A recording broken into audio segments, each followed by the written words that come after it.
अस्सलाम वालेकुम नाज़रीन, आप देख रहे हैं ज़ी एच एंटरटेनमेंट। मैं हूं ज़हीर अहमद। नाज़रीन, आज हम आपके लिए फिल्म चक्करबाज का रिव्यू लेके आए हैं। चक्करबाज 13 दिसंबर 1974 को रिलीज़ हुई थी। फिल्म रावलपिंडी में ओडियन और एम्पीरियल सिनेमा पर आई थी। एम्पीरियल सिनेमा पर 20, 22, 23 हफ्ते चलने के बाद वो नौकर बोटीदा उतरी थी, तो ये फिल्म रिलीज़ हुई थी चक्करबाज। अगर आप इसका इश्तिहार देखें, आपके सामने आ गया है। तो इस पे लिखा हुआ है कि मुझे पहले मैं बनारसी ठग बना, उसे अजदा महिवाल था, मुझे बनारसी ठग बना दिया गया, फिर मुझे नौकर बोटीदा बना के जीरा ब्लेड कर दिया गया, इस तरह। तो वो आप यहाँ से अंदाज़ा कर सकते हैं कि मुनव्वर ज़रीफ का 1974 में किस तरह तोती बोल रहा था कि इस फिल्म की बाकी कास्ट का जिक्र ही उस तरह से नहीं है, तस्वीरें उस तरह से नहीं है जितनी खुद मुनव्वर ज़रीफ साहब इसमें छाए हुए हैं। अब ओडियन और एम्पीरियल सिनेमा पर लगी ये फिल्म उतनी तो नहीं चल सकी थी जितनी नौकर बोटीदा चली थी, लेकिन इस फिल्म ने बिजनेस ठीक किया था। इस फिल्म के जो डायरेक्टर थे वो एस जमशेरी साहब थे, और इस फिल्म की कास्ट में टाइटल किरदार तो ज़ाहिर है चक्करबाज मुनव्वर ज़रीफ साहब थे। उसके साथ अदाकार शाहिद, संगीता, साइका, कमाल रानी, साकी, जीनत, और इसके अलावा भी इसमें अजमल का बड़ा अहम किरदार था। और सबसे अहम किरदार, अहम इन द सेंस कि वो वैसे तो इतना ज़्यादा किरदार नहीं था, लेकिन आज की इस वीडियो में हम आपको बताएंगे आसिफ खान का जो किरदार था इसमें वो कैसा था। और आसिफ खान ने जो हमें इंटरव्यू देते बताया था कि एक फिल्म को उन्होंने नाम नहीं लिया था, मैंने उनके सामने नाम ले लिया था। उन्होंने कहा था कि एक फिल्म करते हुए मुझे मेरी आंखों में असल में आंसू आ गए थे। आसिफ खान साहब ने क्या कहा था वो भी हम आपको सुनाएंगे दोबारा से, और फिर हम आपको वो सीन भी दिखाएंगे जिसमें जो कि आसिफ खान साहब के हवाले से है। तो सबसे पहले इस फिल्म की सीन देखें। इस फिल्म का जो गाना है वो आपके सामने है, संगीता का गाना है उईमा उईमा, जरा देखिएगा।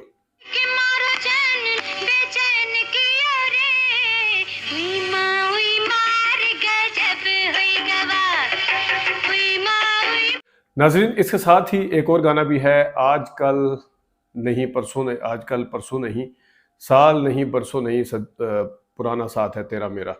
ये अपना वज़रीफ साहब और साइका का गाना, जरा देखिएगा।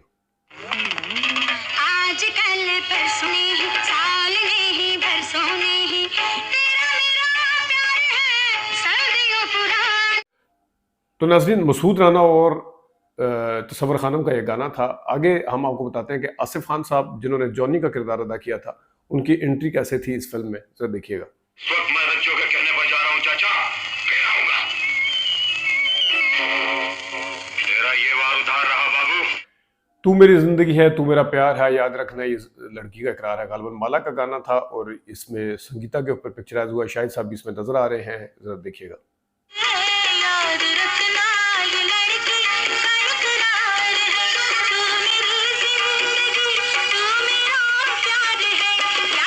अब इसकी कहानी कुछ इस तरह से थी कि मुनव्वर ज़रीफ जो है उनका नाम बाला इकबाल हुसैन और इकबाल हसन है।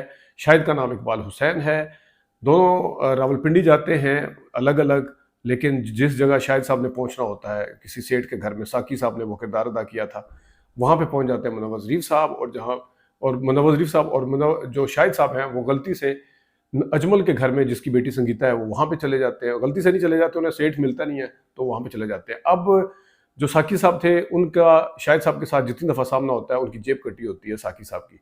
तो साकी साहब के जहन में शाहिद साहब का जो एक इमेज बैठता है वो ऐसा ही बैठता है इकबाल का, कि ये जेब कुतरा है, ये फ्राडिया है, ये इस तरह है। असल में वो होते नहीं है उस तरह से।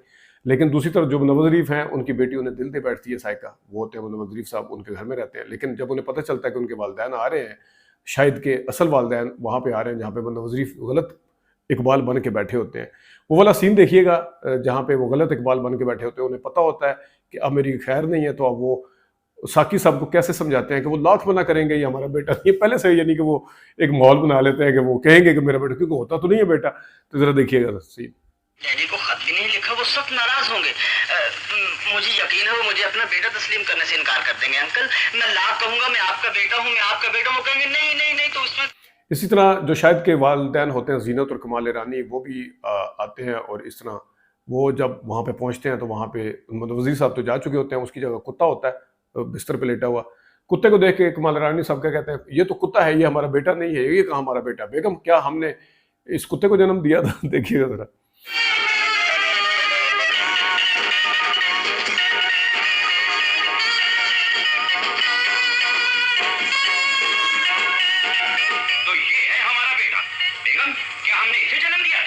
और इसी तरह जो साकी होते हैं उनके जब सामने जब शाहिद आता है, वो कमाल रानी साहब बताते हैं कि ये मेरा बेटा इकबाल है, वो नहीं, ये है जो, वो कहते हैं ये तो फ्रेडिया है, ये तो इंतहाई वो है।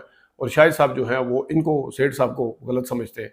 शाहिद साहब ने बड़े अच्छे डायलॉग बोले हैं। वहाँ पे एक ड्रामाई सीन है, तो देखिएगा जब ये सारे जमा होते हैं एक जगह पे। मुझे कहने दीजिए भाईजान, दौलत का घमंड एक लफ शीशा बन के साथ ये कानून में हद तक बढ़ चुका है। इसको अब सारी आवाजें खोख ली। मुनव्वर ज़रीफ साहब जो हैं वो वहाँ से जब चले जाते हैं तो फिर वो तहिया कर लेते हैं कि आज के बाद मैं कोई चक्करबाजी नहीं करूँगा, कोई फ्रॉड नहीं करूँगा, और अपने आप को ठीक करने की कोशिश करते हैं। वहाँ पे गाना भी है, तुम्बा खड़ गया चले गए सारे वडेरे, खान और पत्नी, हेरा फेरी छड़ दे हेरा फेरी, खा चूरी कर मजदूरी, इस तरह का गाना था मसूद राना। और by the way Masood Rana साहब की आवाज़ मुनव्वर ज़रीफ साहब पे बहुत ज़्यादा सूट करती थी। वैसे तो वो जीरा ब्लेड का जो गाना है जो था, जरा शराब छड़ दे, वो वाला बहुत ज़बरदस्त था। लेकिन यहाँ पे ये देखिएगा, और ये पिक्चराइज भी बड़ा अच्छा हुआ है वैसे, देखिएगा जरा गाना।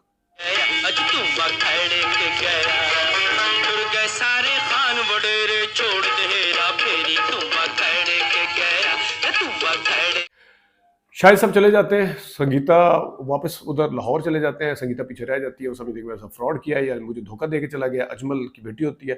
तो जब से गया है मेरा सजना, रोता है बाबुल का अंगना, मैडम नूर जहां का गाना संगीता के ऊपर पिक्चराइज हुआ, सुनिएगा जरा।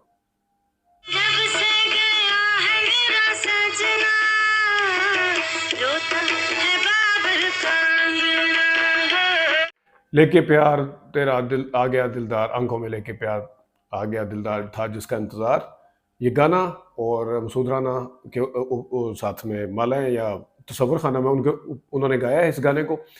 मुनव्वर ज़रीफ और साइका के ऊपर ये गाना पिक्चराइज हुआ, और बड़ी एनर्जी है इस गाने में, गाने वाले के हिसाब से भी। और मुनव्वर ज़रीफ साहब जब दोबारा मिलते हैं साइका को उस हिसाब से, तो फिल्म के अंदर एक अच्छी फीलिंग आती है उस वक्त। ये देख के जरा देखिएगा।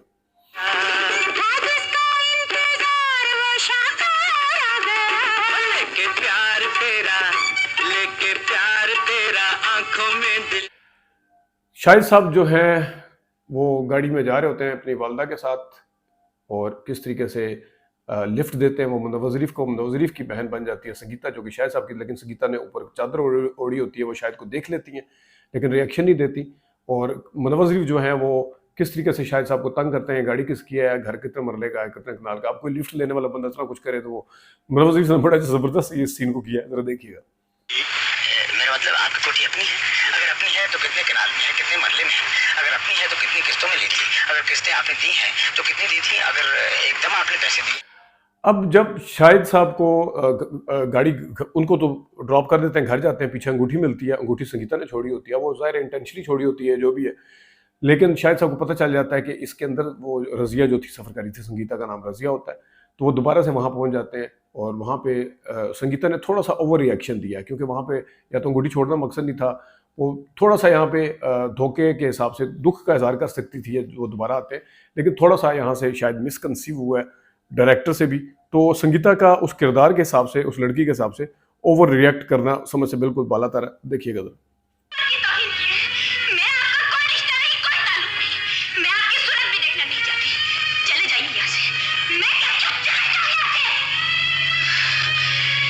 अब नाजरीन हम आपको बताते हैं कि आसिफ खान साहब ने हमें क्या बताया था कि एक फ़िल्म को करने के दौरान उनके पास कोई आया, उन्होंने कहा जी एक ज़्यादा सीन नहीं है, गेस्ट अपीयरेंस ही कह सकते हैं, ज़्यादा सीन नहीं है, लेकिन आपने ये सीन करना है। आप क्योंकि उनकी किसी की शादी भी थी, प्रोड्यूसर की शादी थी, तो वो पैसे देने की पोजीशन में नहीं था।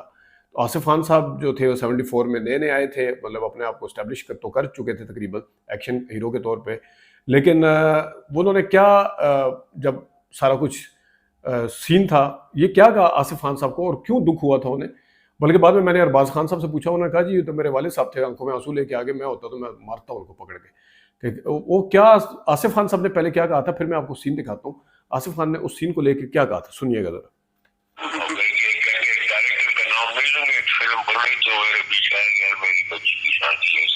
अच्छा, आप यकीन करें मैं जब सेट पे गया तो मैं टॉप का हीरो था, मैं उधर शूटिंग कर रहा था। तो मुनव्वर ज़रीफ साहब बैठे हुए थे, ये सारे बैठे हुए थे, मैं बैठे जी हाँ, खान साहब आप इस तरह ये आपको मारता है, या उसे कब मारता है तो मेरे दिमाग में स्ट्राइक हुआ कि मुनव्वर आपको मारता है। पीछे से एक आवाज आई कि जिस काश के लिए तुम आए छोड़ दो, ये गुनाहगार जगह अल्लाह ही देगा इसको। बस मैंने कहा इनको दो लगाओ डायरेक्टर को, लेकिन मैंने ये न करना। बात है सर, ये बड़ा ज़र्फ होता है कि एक काउबॉय और एक्शन हीरो जो इतना मतलब स्मार्ट और हैंडसम भी है, और वो मतलब वजीर से मार खा रहे हैं जो कि कॉमेडियन थे। खाया ना, मैंने खाया, और बाद में वो कहते हैं कि इनको टाइम दो डस्टबिन में। अच्छा, तो मैं टॉप की फिल्में कर रहा था, मैं उस दिन मेरी आंखों में आंसू, मैंने इन तीनों को लगा दो ना, फिर मैंने कहा नहीं छोड़ दो, अल्लाह मालिक है। बड़ी बात है, बड़ी करूँ न करूँ, लेकिन कर ली मैंने, नाम नहीं बताया ना फिल्म। बिल्कुल ठीक, बड़ी बात है सर, बड़ी बात, इतनी ज्यादतियाँ, बड़ी बात है। इतनी ज्यादतियाँ उन्होंने की तो क्या फर्क पड़ा, दुनिया में नहीं है वो, उनकी अच्छाइयाँ बुराइयाँ सब उनके साथ चली गई। ये बड़ी बुराइयाँ मेरे साथ, बड़ी ज्यादतियाँ इन लोगों ने की, काफी डायरेक्टर ने। तो नाजरीन, अब वो सीन जो कि आसिफ खान और मुनव्वर शरीफ का है, एक एक्शन हीरो का इमेज, वो फिर एक मज़ाहिया दगार से किस तरह पिट रहा है, थोड़ा सा हम लंबा नहीं दिखा सकते, लंबा सीन है, थोड़ा सा हम आपको झलकी करा देते हैं, देखिएगा।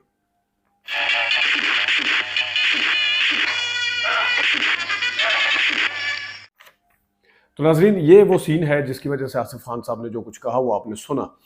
आप किसी के पास जब एज गेस्ट के तौर पे जाते हैं एक स्पेशल रोल लेके, और फिर ऊपर से ये भी आप रिक्वेस्ट करते हैं कि आप पैसे भी ना लें, तो आपको कम से कम अदाकार को इस तरह डिग्रेड नहीं करना चाहिए, तज़ीक नहीं, क्योंकि गेस्ट अपीयरेंस हमेशा इम्पैक्ट वाली होती है किसी की, बड़े अदाकार की या एक जो जाना पहचाना नाम होता है उनके आप उठा के देख लें जो गेस्ट, वो इम्पैक्ट वाली होती है, वो उस तरह रिडिक्यूल करने के लिए नहीं आते। तो मेरे ख्याल में ये थोड़ी सी ज़्यादती थी, और आसिफ खान साहब की बड़ाई भी है कि उन्होंने इसके अंदर काम किया था। बहरहाल ये था चक्करबाज का रिव्यू टाइट। और वैसे आसिफ खान साहब की तरह नौकर वोटी दामे अफजाल साहब को इससे भी बुरे तरीके से पीटा था उन्होंने मुनव्वर शरीफ साहब ने। तो ये चक्करबाज का रिव्यू था, और उम्मीद है आपको अच्छी लगी होगी। फिल्म दरमियानी गई थी, रिव्यू अपना लाइक करना ना भूलिएगा और अपना फीडबैक लाजमी दीजिएगा। इजाज़त दीजिए, अल्लाह हाफ़िज़।